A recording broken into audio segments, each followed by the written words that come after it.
មូលហេតុ4យ៉ាងដែលបណ្ដាលឲ្យប្តីប្រពន្ធខ្លះរស់នៅក្រោមដំបូលតែមួយតែហាក់ដូចជាអ្នកដទៃគូស្វាមីភរិយាជាច្រើននៅតែរស់នៅក្រោមដំបូលតែមួយនៅតែបង្ហាញខ្លួនជាមួយគ្នានៅក្នុងព្រឹត្តិការណ៍សំខាន់ប៉ុន្តែស្ទើរតែគ្មានទំនាក់ទំនងអ្វីនៅសល់តើអ្វីបណ្ដាលឲ្យអាពាហ៍ពិពាហ៍បញ្ចប់ដោយគ្មានលែងលះប៉ុន្តែផ្ទុយទៅវិញធ្លាក់ចូលទៅក្នុងស្ថានភាពមនុស្សចម្លែករស់នៅក្នុងផ្ទះតែមួយបែបនេះ1ការទំនាក់ទំនងសត្វបាត់ទៅតាមពេលវេលាអាពាហ៍ពិពាហ៍ជាច្រើនមិនបែកបាក់ដោយសារតែព្រឹត្តិការណ៍ធំនោះទេប៉ុន្តែបែកបាក់ពីរឿងតូចតាចដំបូងឡើយមានការនិយាយតិចជាងមុនបន្ទាប់មកពិភាក្សាតែរឿងសំខាន់ដូចជាកូនហិរញ្ញវត្ថុឬកិច្ចការផ្ទះបន្តិចម្ដងការសន្ទនាអំពីអារម្មណ៍គំនិតនិងបំណងប្រាថ្នានឹងបាត់ទៅវិញ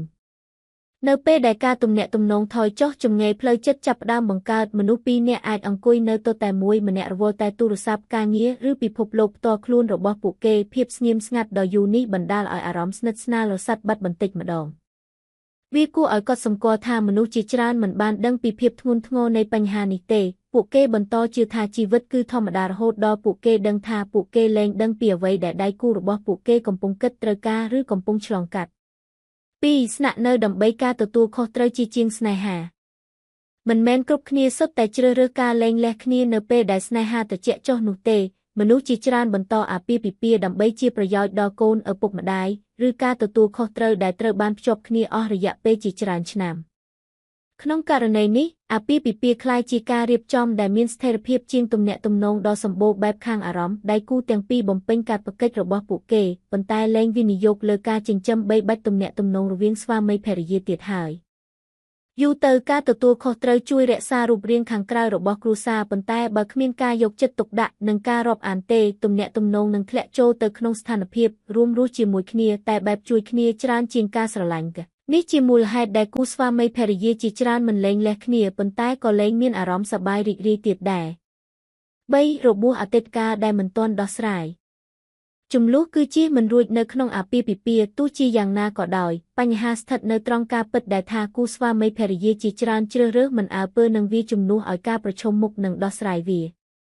ការខកចិត្តពាក្យសម្ដីឈឺចាប់ឬរយៈពេលនៃការមិនទុកចិត្តគ្នាអាចមិនបង្កើតការឆ្លោះប្រកែកគ្នាដ៏សំខាន់ភ្លាមនោះទេប៉ុន្តែវាប្រមូលផ្ដុំដោយស្ងៀមស្ងាត់បង្កើតចម្ងាយមើលមិនឃើញរវាងអ្នកទាំងពីរនៅពេលដែលការឈឺចាប់អូសបន្លាយយូរពេកអារម្មណ៍វិជ្ជមានត្រូវបានជំនួសបន្តិចម្ដងដោយភាពប្រងើយកន្តើយជំនួសឲ្យការឆ្លោះប្រកែកគ្នាពួកគេជ្រើសរើសភាពស្ងៀមស្ងាត់ជំនួសឲ្យការព្យាយាមយល់ពួកគេឈប់រំពឹងទុកនេះក៏ជាពេលវេលាដែលអាពាហ៍ពិពាហ៍ចូលទៅក្នុងដំណាក់កាលដ៏គ្រោះថ្នាក់បំផុតនៃភាពត្រជាក់4សម្ពាធនៃជីវិតគ្រប់ដណ្ដប់លើជីវិតអារម្មណ៍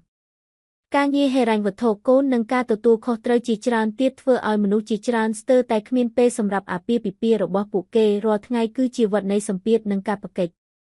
នៅពេលដែលថាមពលច្រើនពេកត្រូវបានប្រើប្រាស់ដោយជីវិតនៅខាងក្រៅផ្ទះគូស្វាមីភរិយាច្រើនតែផ្ដល់អាទិភាពដល់ការយកចិត្តទុកដាក់ចំពោះអារម្មណ៍របស់គ្នាទៅវិញទៅមកដោយអចេតនាការសន្ទនាដែលមានគុណភាពពេលវេលាឯកជននិងសកម្មភាពរួមគ្នាបាត់បន្តិចម្ដង